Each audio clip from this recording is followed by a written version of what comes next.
నమస్తే, welcome to V3 news. లక్ష్యం సమాజహితం. నేను మీ అనిత. ముందుగా బులెటిన్లో హెడ్లైన్స్ చూద్దాం. ఖాతాదారులు మోసపూరిత ఫోన్ కాల్స్ ను నమ్మవద్దు. వినియోగదారులకు అవగాహన కల్పిస్తున్న సిటీ యూనియన్ బ్యాంక్ మేనేజర్. మహిళా సాధికారతకు సంకేతం, అన్నిట్లో ఆమె. సంతోషం వ్యక్తం చేసిన విద్యాశాఖ సెక్రటరీ కరుణ. జర్నలిస్టుల సమస్యలపై నిరంతరం ఉద్యమిస్తా. జర్నలిస్టు ఫెడరేషన్ రాష్ట్ర కార్యదర్శిగా ఎన్నికై మాట్లాడిన చంద్రశేఖర్. మెట్పల్లిలో బండి సంజయ్కు ఘన స్వాగతం. టపాసులు కాల్చి అభిమానాన్ని చాటుకున్న బీజేవైఎం శ్రేణులు. ఇక డీటెయిల్స్ చూసి, టెక్నాలజీ పెరగడంతో మోసగాళ్లు పెరిగిపోయారు. ఏ బ్యాంకు అధికారి ఫోన్ చేసి వినియోగదారుడిని ఓటీపీ అడగరు. ఈ విషయాన్ని వినియోగదారులు గమనించాలని సిటీ యూనియన్ బ్యాంకు మేనేజర్ బొమ్మిడి సందీప్ కుమార్ అన్నారు. సూర్యాపేటలోని బ్యాంకు ఆవరణలో జాతీయ సమగ్ర అవగాహన కార్యక్రమాన్ని నిర్వహించి వినియోగదారులకు పలు అంశాలపై అవగాహన కల్పించారు. ఈ సందర్భంగా ఆయన మాట్లాడుతూ 1904లో ఏర్పాటైన సిటీ యూనియన్ బ్యాంకు దేశవ్యాప్తంగా 727 శాఖలుగా ఏర్పడగా సూర్యాపేటలో 701 శాఖగా జనవరి 2021లో ప్రారంభించబడి విజయవంతంగా కొనసాగుతుందని తెలిపారు. మోసపూరిత ఫోన్ కాల్స్ను నమ్మవద్దని, బ్యాంకు కేవైసీ వివరాలకు బ్యాంకు నుండి లెటర్స్ పంపిస్తారని తెలిపారు. ఏదైనా కేవైసీ వివరాలు ఏదైనా ఆన్లైన్లో కానీ లేదంటే ఫోన్ ద్వారా మాత్రం ఏ బ్యాంక్ బ్రాంచ్ ఖాతాదారులు సంప్రదించరు. మీకు మా బ్యాంక్ నుంచి రిటర్న్గా వస్తుంది. ఆ రిటర్న్ కాగితం తీసుకొని వస్తే ఇక్కడ కేవైసీ అనేది అప్డేట్ చేయడం జరుగుతుంది. దాని తర్వాత ఈ మధ్య టెక్నాలజీతో పాటు సైబర్ క్రైమ్ ఇష్యూస్ కూడా బాగా పెరిగిపోతున్నాయి. దాని గురించి కూడా సైబర్ 1930 ఏదైనా మీ సమస్య పరిష్కారం కాకపోతే ఏదైనా సైబర్ క్రైమ్ వాళ్ళు ఏదైనా మోసపూరిత ట్రాన్సాక్షన్ జరిగినట్టయితే 1930కి ఇమీడియట్గా మీరు కాల్ చేయగలరు. ఏదైనా లావాదేవీల వలన ఏదైనా బ్యాంక్ లోపాలు జరిగే సంస్థల బ్రాంచ్ మేనేజర్ కానీ లేకపోతే సంబంధిత రిజర్వ్ బ్యాంక్ ఆఫ్ ఇండియా శాఖను కానీ సంప్రదించగలరు. నమస్తే, అందరికీ నమస్కారం. ఈరోజు రిజర్వ్ బ్యాంక్ ఆఫ్ ఇండియా ఆదేశానుసారం మన సిటీ యూనియన్ బ్యాంక్ సూర్యాపేటలో జాతీయ సమగ్ర అవగాహన కార్యక్రమం చేపట్టడం జరిగింది.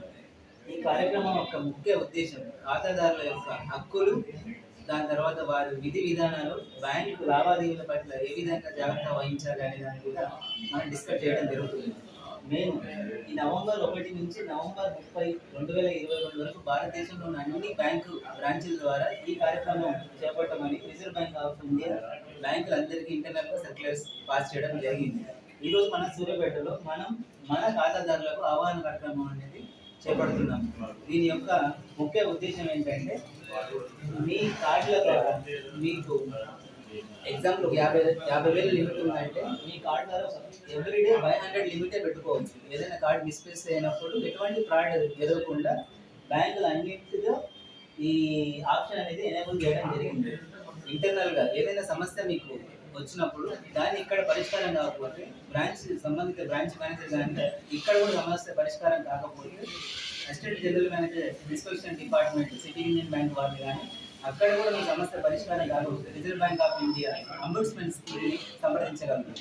ఇంకా బ్యాంకులు కస్టమర్లకు ఏ విధంగా ఫోన్లు చేసి మీ సిటీ యూనియన్ బ్యాంక్ నుంచి ఫోన్ చేస్తున్నాం, మీ అకౌంట్ ఫ్రీజ్ అవుతుంది అని ఏ బ్యాంకు అలా చెప్పదు. అలా మీ గోప్యత సమాచారం, ఆధార్ కార్డు కానీ ఓటీపీలు కానీ ఏ బ్యాంక్ బ్రాంచ్ కస్టమర్లు వినియోగదారులను ఫోన్ ద్వారా సంప్రదించవు. అలా జరిగితే మీరు కంప్లీట్గా మీకు మోసపూరిత కాల్స్ వచ్చేసినట్టు. దాని తర్వాత ఇక్కడ మీ సమస్యలు పరిష్కారం కాకపోతే ఎట్లా అప్రోచ్ అవ్వాలి, మేనేజర్ కానీ లేకపోతే నెక్స్ట్ లెవెల్ కానీ.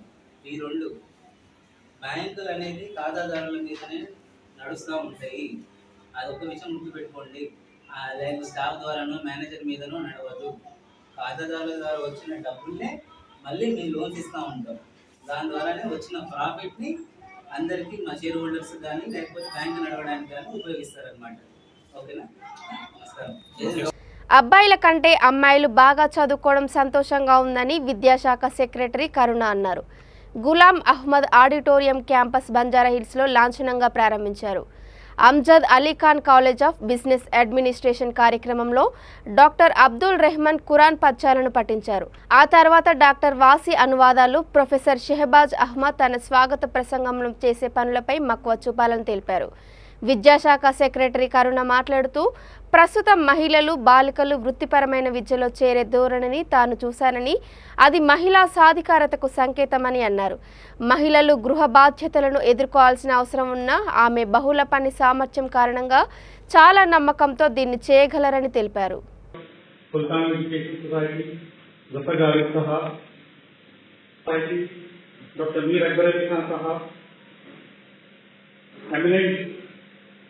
Board of governors justice Ibrahim जसी साहब, अकील अहमद साहब, alumnus of Amjad Ali Khan College of Business Administration, of Governors of Sultan Education Society and Vice President Indian Youth Congress, Ahmed of Sultan Education Society. Dear colleagues, members from print and electronic media, dear students, parents of hearty welcome to this Orientation Day program. At the outset, I should congratulate the students for joining this prestigious and started each for itself in their own area. And today we are recognized as an institution of excellence in almost every course that we offer. I thank and salute the staff members of the society, the principals, and my colleagues who have persevered tremendously over the years to get all the institutions to this level. Most of my institutions have accreditation from the national board. And we really work hard towards excellence. I'm saying all this for the benefit of the students, because you've now got an excellent opportunity and a platform. As the Chief Guest herself mentioned, an excellent environment which any institution would take it. And we have. So these are the objectives what do I have to. One very nice development has been to see so many girls in management. So I congratulate all the young women here. So when I went to medical college about 4-5 years ago, the principal was telling me that the hospitals are all big for 25% boys. We now have to change because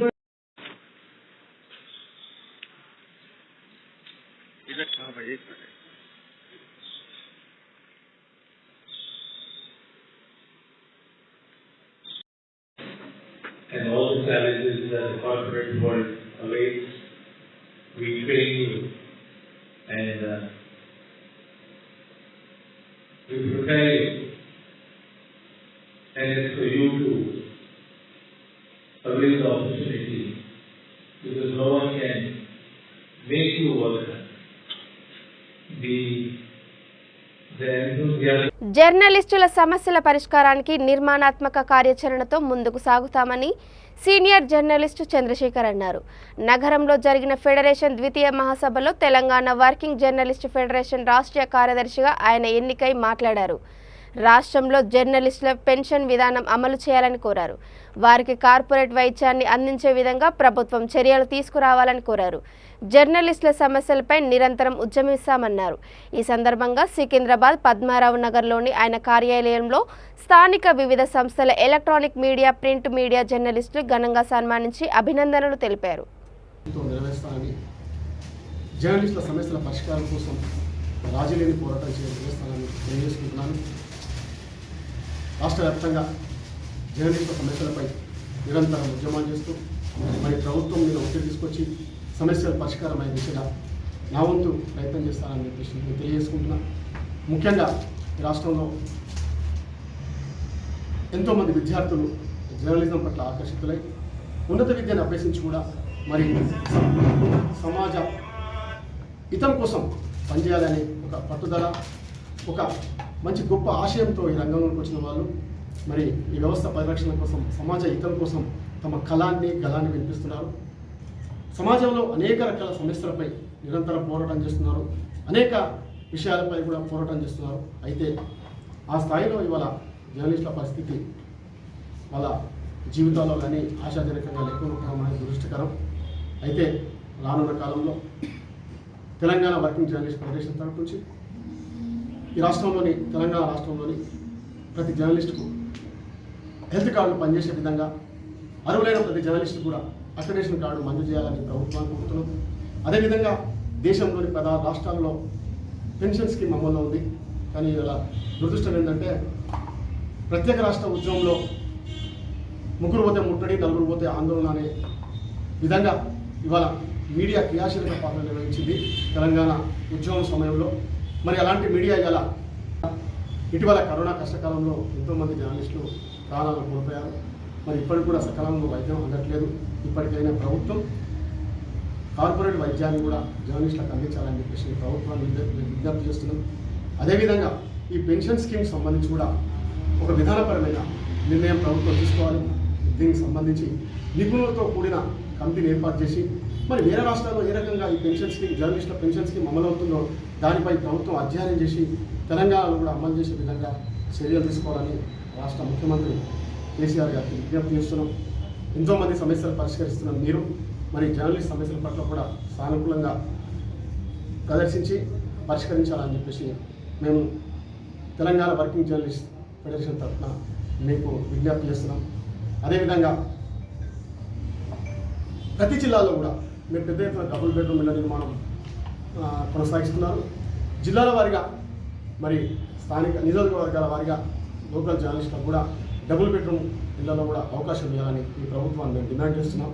ఎంతోమంది నిల్వ నిధ లేకుండా మరి నిరంతరం ఉదయం లేస్తే సాయంత్రం వరకు కూడా సమాజము, వార్తలు అనేది వల్ల మా కర్తవ్యాన్ని నిర్వర్తిస్తున్నాం. ఈ నేపథ్యంలో ప్రభుత్వం మరి డబుల్ బెడ్రూమ్ ఇళ్లలో మాకు అవకాశం కల్పించాలని కోరుతున్నాం. అదేవిధంగా అందరికీ ఇలా రైతు బంధు, దళిత బంధు అనే పథకాలతో అనేక మందిని ఆదుకుంటున్న ఈ ప్రభుత్వం మరి జర్నలిస్టు బంధు పేరిట మరి జర్నలిస్టులు అందరూ కూడా ఆర్థిక సాయం అందించాలి. ఎందుకంటే చాలామంది కూడా పేదలు, మధ్యతరగతి వర్గాలకు చెందిన వాళ్ళు ఎక్కువగా ఉన్నారు. కాబట్టి ఈ వృత్తిని రాజ్యాంగంలోని 4వ స్తంభమైన ఇవాళ 4th ఎస్టేట్ రంగంలో పనిచేసే జర్నలిస్టుల పరిస్థితి ధైర్యంగా ఉంది. దయచేసి ప్రభుత్వం ఈ దిశగా చర్యలు తీసుకోవాలని మేము ఆశిస్తున్నాం, కోరుకుంటున్నాం. రానున్న కాలంలో జర్నలిస్టుల సమస్యల పరిష్కారానికి తెలంగాణ వర్కింగ్ జర్నలిస్ట్ ఫెడరేషన్ తరఫు నుంచి పెద్ద ఎత్తున ఉద్యమించి మరి జర్నలిస్టులకు అన్ని రకాలుగా అండగా ఉంటూ మరి బాసటగా నిలుస్తూ ముందుకు సాగుతామని తెలియజేస్తున్నాం. బైంసాలో జరిగే బహిరంగ సభకు బయలుదేరిన బండి సంజయ్కు జగిత్యాల జిల్లా కోరుట్ల మెట్పల్లిలో ఘన స్వాగతం పలికారు. దివంగత ఎమ్మెల్యే వెంకట రమణారెడ్డి ఇంటి వద్ద మంగళహారతులతో స్వాగతం పలికారు. బీజేపీ శ్రేణులు టపాసులు కాల్చి మిఠాయిలు పంచి తమ అభిమానాన్ని చాటుకున్నారు. బహిరంగ సభను ప్రజా సంగ్రామ యాత్రను విజయవంతం చేశామని వారు ఆనందం వ్యక్తం చేశారు.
భారతీయ జనతా పార్టీ రాష్ట్ర అధ్యక్షుడు బండి సంజయ్ చేపట్టిన 5 ప్రజా సంఘాల యాత్ర పోస్టర్ను విడుదల చేశారు. కార్యక్రమంలో గుజ్జు ప్రేమేందర్ రెడ్డి, పెద్దపల్లి జిల్లా ఇన్ఛార్జ్ రావుల రామ్నాథ్, పాదయాత్ర అసెంబ్లీ కన్వీనర్ పెద్దోళ్ల గంగారెడ్డి, జిల్లా ప్రధాన కార్యదర్శులు, జిల్లా ఉపాధ్యక్షులు, కార్యదర్శులు, దళిత మోర్చా, ఎస్టీ మోర్చా జిల్లా అధ్యక్షులు, మహిళా మోర్చా అధ్యక్షురాలు రజని, జెడ్పీటీసీ జానకిబాయి, మండల అధ్యక్షులు, కార్యకర్తలు తదితరులు ఉన్నారు.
ఆదిలాబాద్ ఎంపీ సోయం బాపురావుతో కలిసి ముతోల్ బీజేపీ నాయకుడు మోహన్ రావు పాటిల్ బీజేపీ బహిరంగ సభా స్థలాన్ని పరిశీలించారు. రేపు జరగనున్న ఏర్పాట్లను వివరించారు. వీరి వెంట కార్యకర్తలు, నాయకులు ఉన్నారు. మోహన్ రావు పాటిల్ తాలూకా అసెంబ్లీ ప్రముఖ్ జన సమీకరణ బాధ్యతలు చేపట్టారు.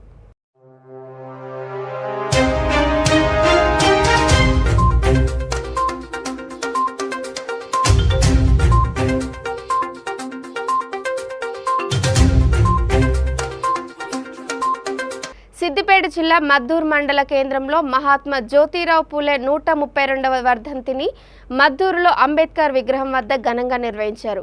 బహుజన్ సమాజ్ పార్టీ మద్దూరు మండల అధ్యక్షుడు పాకాల ఇసాక్ ఆధ్వర్యంలో ఘనంగా నిర్వహించారు. ఈ సందర్భంగా బహుజన్ సమాజ్ పార్టీ మద్దూరు మండల అధ్యక్షుడు పాకాల ఇసాక్ మాట్లాడుతూ పూలే 1848లో దళిత బాలికల కోసం ప్రత్యేక పాఠశాలను నెలకొల్పారన్నారు. మొట్టమొదట 8 మంది ఆడపిల్లలతో పాఠశాలను ప్రారంభించినట్లు తెలిపారు. మహాత్మా జ్యోతిబా పూలే మహనీయుల ఆశయాలను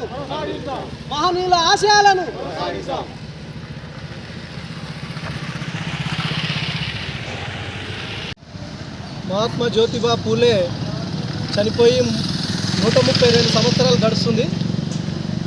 మరి ఆ మహనీయుడు చేసిన పనులు ఎటువంటి అంటే మొట్టమొదటిగా మన దేశంలో చదువును ముందుకు తీసుకొచ్చిన వ్యక్తి కేవలం మహాత్మా జ్యోతిబా పూలే. మరి వాళ్ళు పంతులుగా మన దేశానికి పేరు తెచ్చుకొని మరి బీసీ వర్గానికి ఎంతో మేలు చేసి మరి కృషి చేసిన వ్యక్తి, మరి రిజర్వేషన్ల కోసం పోరాడిన వ్యక్తి కాబట్టి ఖచ్చితంగా మరి బీసీ వర్గం ఇప్పటికీ కళ్ళు తెరవలేకపోతుంది అని అంటే మన సమాజానికి మరి సిగ్గుచేటు అనిపిస్తుంది. మరి ఈ మద్దూరు మండలంలో మరి మహాత్మా జ్యోతిబా పూలే జ్యోతిబా పూలే వర్ధంతి ఘనంగా ఈ జరుపుకోవడం జరుగుతుంది. మరి ఇదే సందర్భంలో బహుజన్ సమాజ్ పార్టీ ముందుండి మద్దూరు మండల కేంద్రంలో ఘనంగా జరుపుతుంది. అలాగే మరి ఇప్పుడున్న ఈ సమాజంలో ఎస్సీలు, ఎస్టీలు, బీసీలు, మైనార్టీలు మరి ఇప్పటికైనా తెలుసుకోవాలి. మరి ఈ మహాత్మా జ్యోతిబా పూలే ఎవరు, ఏంది, మనకి ఏం చేసిండు అనేది ఖచ్చితంగా మీరు తెలుసుకోవాలి. ఖచ్చితంగా మరి ఆయన బాటలో నడవాలి. మరి ఇంకా ఎందరో మహనీయులు ఆయనను చూసి నేర్చుకున్న వ్యక్తులే ఉన్నారు కాబట్టి ఖచ్చితంగా మహాత్మా జ్యోతిబా పూలే వర్ధంతిని ఖచ్చితంగా బీసీలు ముందుండి జరపాలని కోరుకుంటూ బహుజన్ సమాజ్ పార్టీ నుండి నేను వేడుకుంటూ జై భీమ్, జై బీఎస్పీ, జై ఆర్ఎస్పీ. మహాత్మా జ్యోతిబా పూలే చనిపోయి 132 సంవత్సరాలు గడుస్తుంది. మరి ఆ మహనీయుడు చేసిన పనులు ఎటువంటి అంటే మొట్టమొదటిగా మన దేశంలో చదువును ముందుకు తీసుకొచ్చిన వ్యక్తి కేవలం మహాత్మా జ్యోతిబా పూలే. మరి వాళ్ళు పంతులుగా మన దేశానికి పేరు తెచ్చుకొని మరి బీసీ వర్గానికి ఎంతో మేలు చేసి మరి కృషి చేసిన వ్యక్తి, మరి రిజర్వేషన్ల కోసం పోరాడిన వ్యక్తి కాబట్టి ఖచ్చితంగా మరి బీసీ వర్గం ఇప్పటికీ కళ్ళు తెరవలేకపోతుంది అని అంటే మన సమాజానికి మరి సిగ్గుచేటు అనిపిస్తుంది. మరి ఈ మద్దూరు మండలంలో మరి మహాత్మా జ్యోతిబా పూలే జ్యోతిబా పూలే వర్ధంతి ఘనంగా జరుపుకోవడం జరుగుతుంది. మరి ఇదే సందర్భంలో బహుజన్ సమాజ్ పార్టీ ముందుండి మద్దూరు మండల కేంద్రంలో ఘనంగా జరుపుతుంది. అలాగే మరి ఇప్పుడున్న ఈ సమాజంలో ఎస్సీలు, ఎస్టీలు, బీసీలు, మైనార్టీలు మరి ఇప్పటికైనా తెలుసుకోవాలి. మరి ఈ మహాత్మా జ్యోతిబా పూలే ఎవరు, ఏంది, మనకి ఏం చేసిండు అనేది ఖచ్చితంగా మీరు తెలుసుకోవాలి. ఖచ్చితంగా మరి ఆయన బాటలో నడవాలి. మరి ఇంకా ఎందరో మహనీయులు ఆయనను చూసి నేర్చుకున్న వ్యక్తులే ఉన్నారు కాబట్టి ఖచ్చితంగా మహాత్మా జ్యోతిబా పూలే వర్ధంతిని ఖచ్చితంగా బీసీలు ముందుండి జరపాలని కోరుకుంటూ బహుజన్ సమాజ్ పార్టీ నుండి నేను వేడుకుంటూ జై భీమ్, జై బీఎస్పీ, జై ఆర్ఎస్పీ. మహాత్మా జ్యోతిబా పూలే చనిపోయి 132 సంవత్సరాలు గడుస్తుంది. మరి ఆ మహనీయుడు చేసిన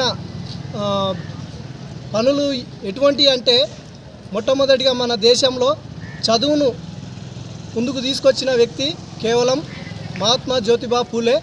మరి వాళ్ళు పంతులుగా మన దేశానికి పేరు తెచ్చుకొని మరి బీసీ వర్గానికి ఎంతో మేలు చేసి మరి కృషి చేసిన వ్యక్తి, మరి రిజర్వేషన్ల కోసం పోరాడిన వ్యక్తి కాబట్టి ఖచ్చితంగా మరి బీసీ వర్గం ఇప్పటికీ కళ్ళు తెరవలేకపోతుంది అని అంటే మన సమాజానికి మరి సిగ్గుచేటు అనిపిస్తుంది. మరి ఈ మద్దూరు మండలంలో మరి మహాత్మా జ్యోతిబా పూలే జ్యోతిబా పూలే వర్ధంతి ఘనంగా జరుపుకోవడం జరుగుతుంది. మరి ఇదే సందర్భంలో బహుజన్ సమాజ్ పార్టీ ముందుండి మద్దూరు మండల కేంద్రంలో ఘనంగా జరుపుతుంది. అలాగే మరి ఇప్పుడున్న ఈ సమాజంలో ఎస్సీలు, ఎస్టీలు, బీసీలు, మైనార్టీలు మరి ఇప్పటికైనా తెలుసుకోవాలి. మరి ఈ మహాత్మా జ్యోతిబా పూలే ఎవరు, ఏంది, మనకి ఏం చేసిండు అనేది ఖచ్చితంగా మీరు తెలుసుకోవాలి.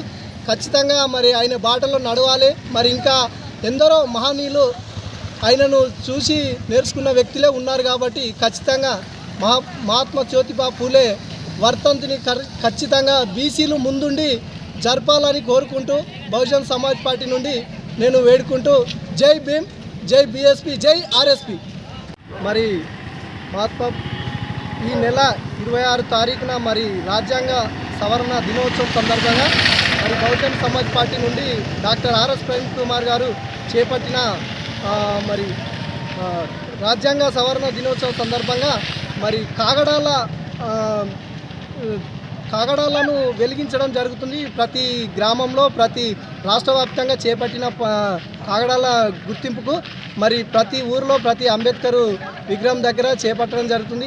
ఈ కాగడాల గుర్తింపు వెలిగించడము ఈ నెల 26 తారీఖు నుండి వచ్చే నెల రిపబ్లిక్ డే 26 తారీఖు వరకు ఈ కార్యక్రమము బహుజన్ సమాజ్ పార్టీ రాష్ట్ర అధ్యక్షుడు డాక్టర్ ఆర్ఎస్ ప్రవీణ్ కుమార్ గారు చేపడుతుండ్రు. ఎందుకంటే ఇప్పటి వరకు మన దేశంలో బీసీలు 80% ఉన్న వాళ్ళు ఇప్పటికీ వాళ్ళకు పార్లమెంట్లో, అసెంబ్లీలో 27% వాళ్ళకు రిజర్వేషన్ ఉన్నది.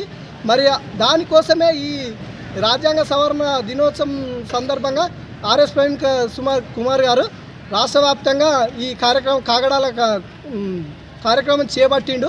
ఖచ్చితంగా మరి బీసీలు ఇప్పటికైనా ముందుకు రావాలి. మరి ఆ బీసీల కోసం 52% బీసీ రిజర్వేషన్ కోసం పోరాడుతుండు. ఖచ్చితంగా మీరు అందరూ సహకరించి బహుజన్ సమాజ్ పార్టీకి మద్దతు ఇవ్వాలని కోరుకుంటూ జై భీమ్.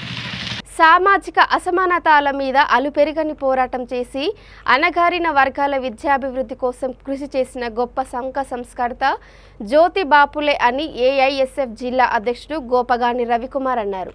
సూర్యాపేట పట్టణంలోని 60 ఫీట్ రోడ్డులోని ఓ ప్రైవేట్ జూనియర్ కళాశాలలో పూలే 132వ వర్ధంతిని ఘనంగా నిర్వహించారు.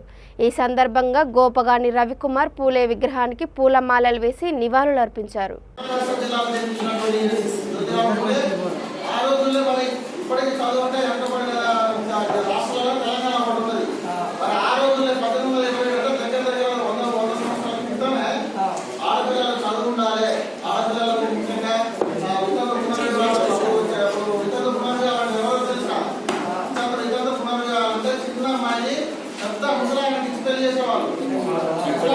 అది అన్యాయం.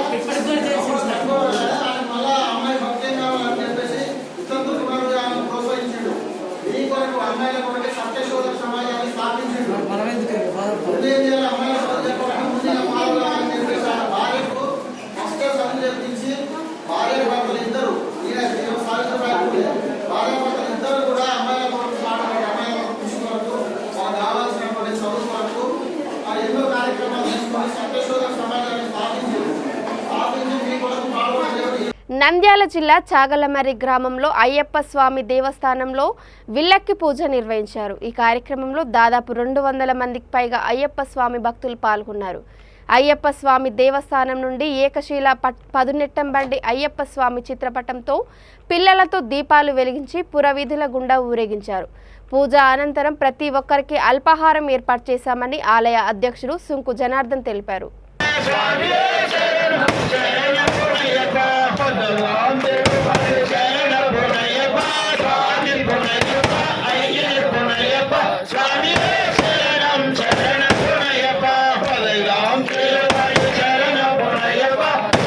సుప్రసిద్ధ సంఘ సంస్కర్త మహాత్మా జ్యోతిరావు బాపులే 132వ వర్ధంతి సభను బాపట్లలో సాహితీ భారతి ఆధ్వర్యంలో ఘనంగా నిర్వహించారు. విద్యా వికాసాలకు ఏమాత్రం నోచుకొని బడుగు వర్గాల మహిళల అభ్యున్నతి కోసం నిరంతరం కృషి చేసిన పూలే నిజమైన మహాత్ములని సాహితీ భారతి అధ్యక్షులు రావూరి నరసింహవర్మ అన్నారు. తొలి మహిళా విద్యాలయాన్ని స్థాపించిన మహిళా విద్యా ప్రదాత ఆయన అని వర్మ తెలియజేశారు. పూలే అడుగుజాడల్లో నడిచింది. సావిత్రిబాయి పూలే ప్రప్రథమ ఉపాధ్యాయురాలిగా భారతదేశంలో ఉన్నత స్థానంలో పేద మహిళలకి విద్య నేర్పింది. దేశంలో మొట్టమొదటి సంఘ సంస్కర్త జ్యోతిరావు పూలే గారు. జ్యోతిరావు పూలే గారు ఆయన చిన్న వయసులోనే తండ్రి మరణించడం జరిగింది. తర్వాత చదువు కూడా స్వస్తి చెప్పవలసి వచ్చింది. అయితే కొంతమంది మహానుభావుడు మున్షి అనే ఉపాధ్యాయుడు, తర్వాత లెజెంట్ అనే ఆంగ్లేయ అధికారి వీళ్ళకి ప్రోత్సాహం వల్ల ఈయన చదువు ప్రారంభం జరిగింది. ఈయన చదువు మరాఠీలోను ఆంగ్ల భాషలోను కూడా మరాఠీ ఆంగ్ల భాషలో పట్టు సంపాదించారు.